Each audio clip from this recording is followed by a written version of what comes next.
The People First podcast is a show presented by people with learning disabilities for our friends and community. We talk about issues that are important to us and interview interesting people to find out new information.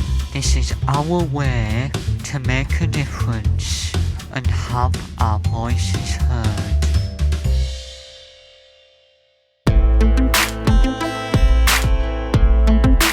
Hello, we come to the People First podcast. Today, we are doing an episode about travel training because one of our podcast team, Wayne, has recently finished his travel training, and PKC is a newly registered travel training organization. We come today, Tony, to the show, gives us into from his vision for Bradford Council. Thank you for coming to the show today. You're welcome.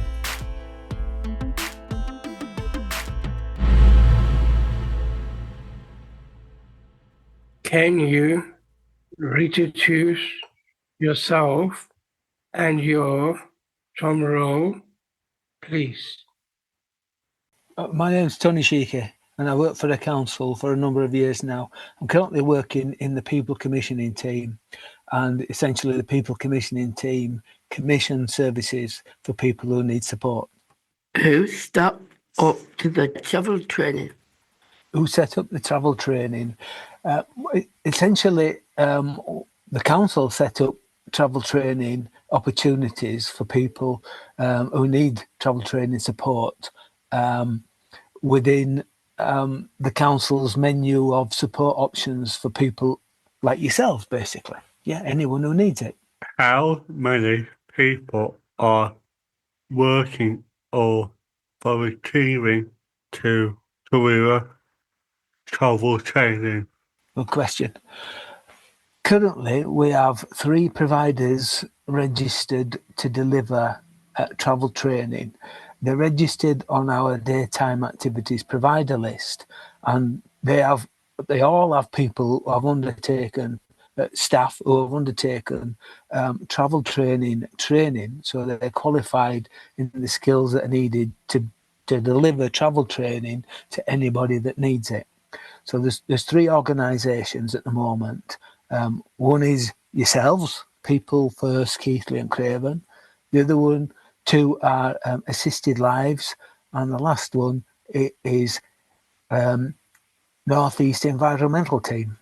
How do People First get involved or start travel training? Right.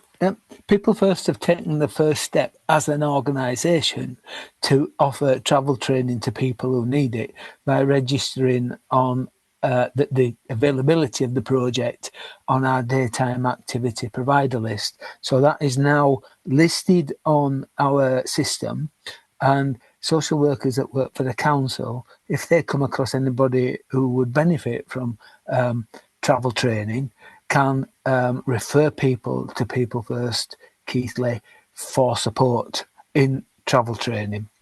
But people at People First Keighley themselves can refer to the council anybody that they believe and anybody that is with them that wants to undertake travel training. So there is a process for people to come from the providers to the council or from the council to providers. How do people get matched up with your travel training? Another good question.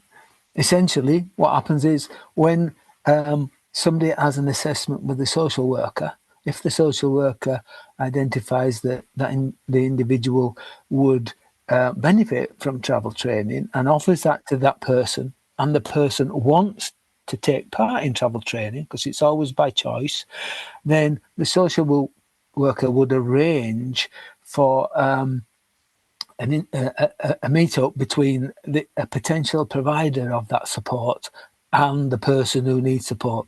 So, for argument's sake, if it was somebody wanted travel training and they wanted to go to Assisted Lives for travel training, there would be a meeting between the people at Assisted Lives, the social worker, and the individual who needs support, and they would coordinate the arrangements for the travel training.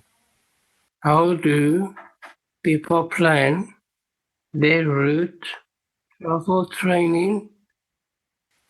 Good question. Well, obviously, travel training is about helping people to learn different routes to the places that they want to go to.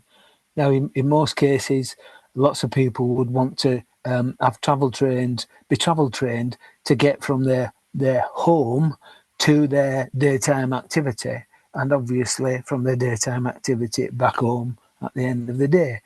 So they would sit down with the person who's going to provide the travel training and discuss what is needed, whether that's by bus or by train, and they would work out a route that is best for them, because sometimes it might involve catching more than one bus, and the travel trainer themselves will go along with that person and ensure that they can manage the logistics of getting on the bus, paying the fare if that was needed, and so on and so forth. And obviously, when you get off the bus at the other end, there might be a short walk from the bus stop to your actual daytime activity.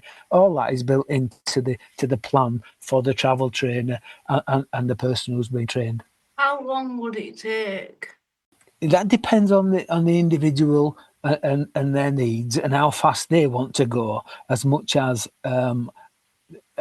any set time. Some people might be able to pick up a route quite quickly. Other people might take quite some time to learn a specific route and learn the things that are along the way that are required as part of that.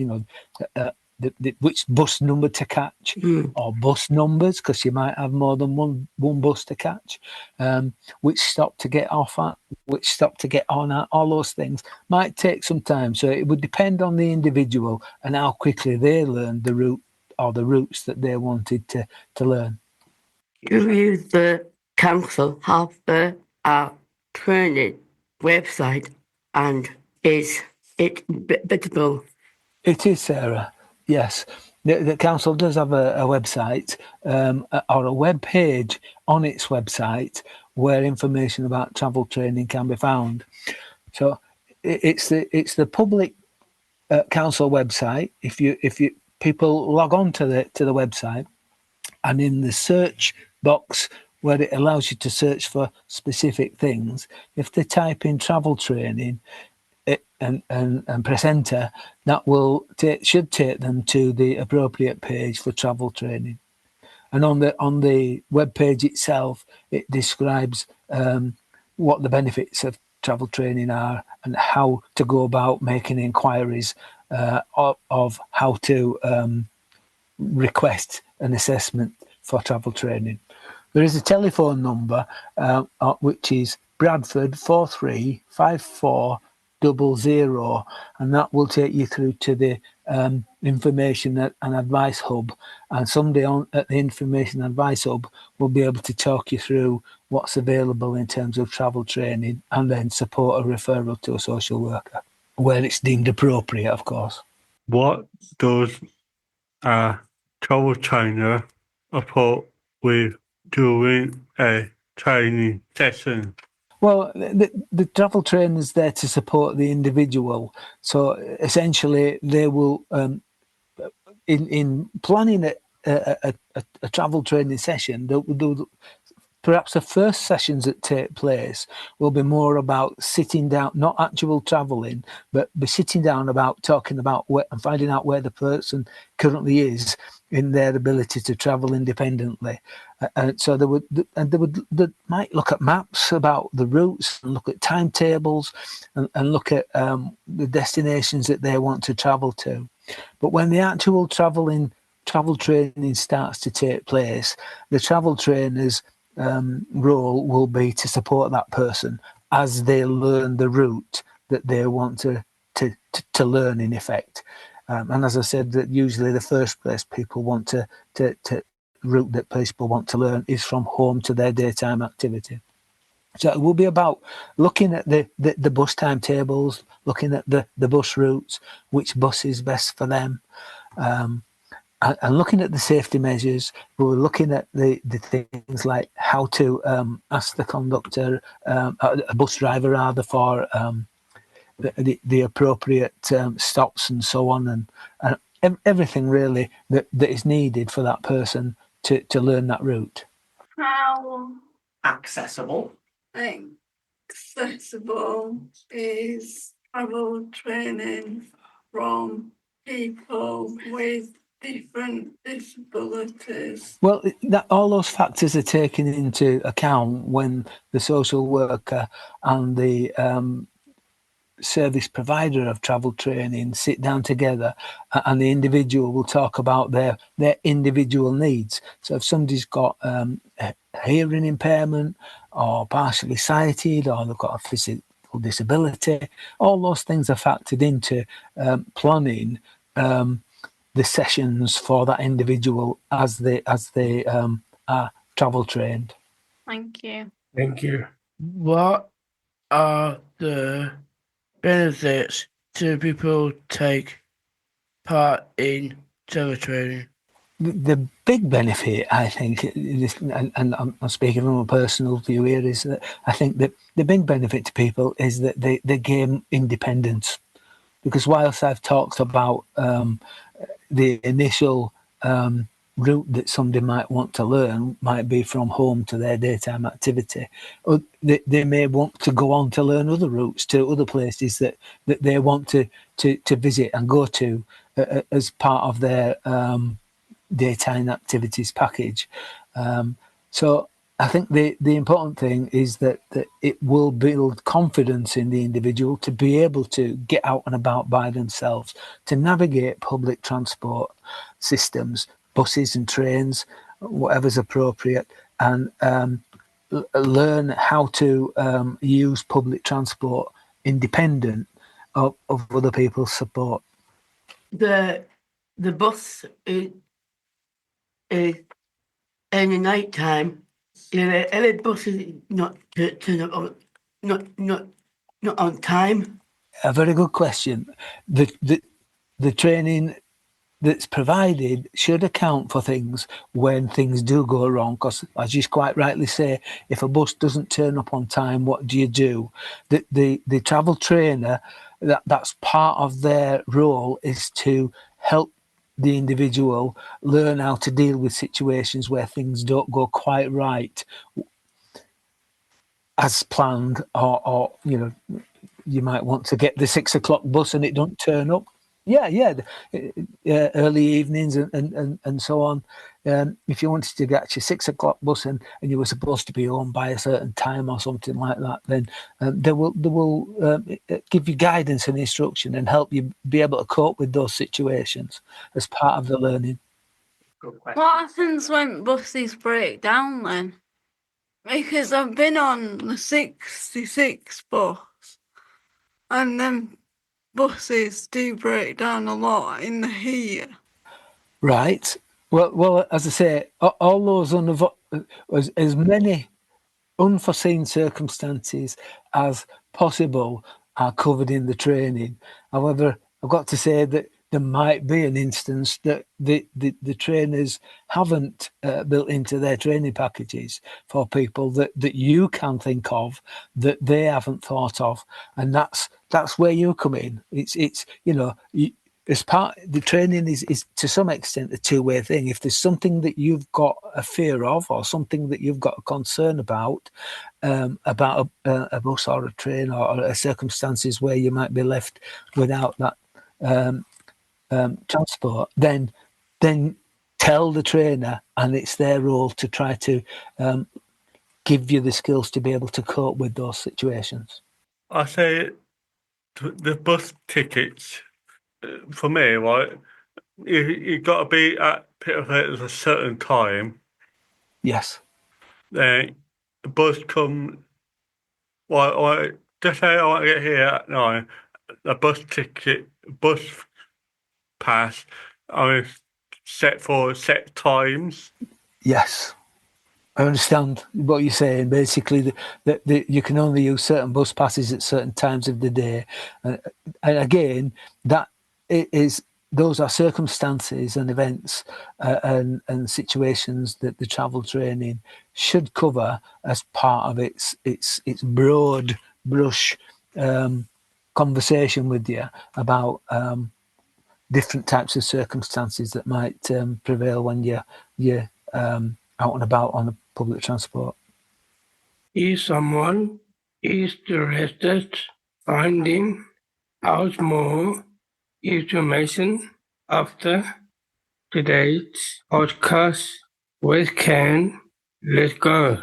Of course, yeah, that's no problem. Essentially, people can have a look at the website, which we've mentioned, and the phone numbers on the website, if they forget the phone number after this podcast, but the phone number will take you through to the Independent Advice Hub, and there's people on the other end of the line who will be able to talk to you about travel training. Obviously, you'll have to tell them that you want information about travel training, and they will talk to you about how to access that. But the telephone number for the Independent Advice Hub is 01274 435400. Thank you. This is all time we have for today. We'd like to say another big thank you to Tony for joining us today. We hope you enjoy winning on the show. Do you have anything else like to add before we end the episode?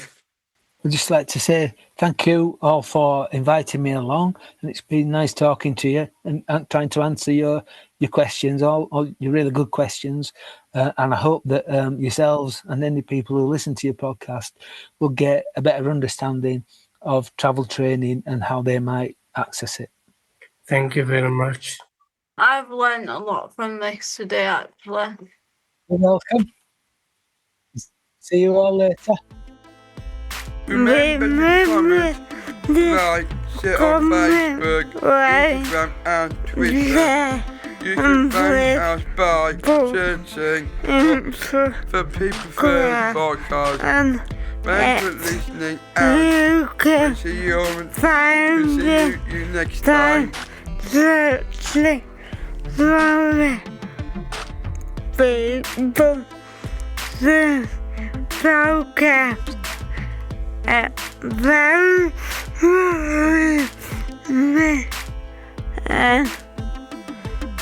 We see you soon.